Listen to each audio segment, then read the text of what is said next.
રાખી બોલો સારી ના કરી યો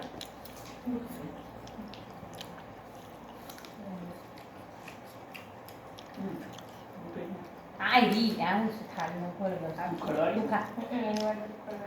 હા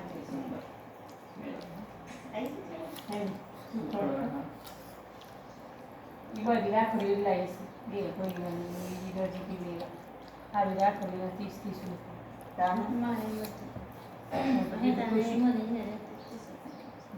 કદી ઓમ ચાલુ દિવસે લેવા જો 5 રૂપિયા માલ હા હાલો પણ આ તેલમાં ના કિંમત છે કોને ઓછી તો આપણે તો ઓર અમે એક વખત તો હા હવે ચોદીનો ભાવ પૂછવા જો ચાંદી રાખડી પૂછવા છે ચીલું ખાલી વચ્ચે મારા 300 રૂપિયા લો આટલું ચીલું છે એ પાછી કચરા ચોદી હા કચરો ચોદી 1 ગ્રામ જોડી હા હા તો બધી કામ હોય બધી જલ્દી નાખી કે હારું કોણ જઈ તો કે 100%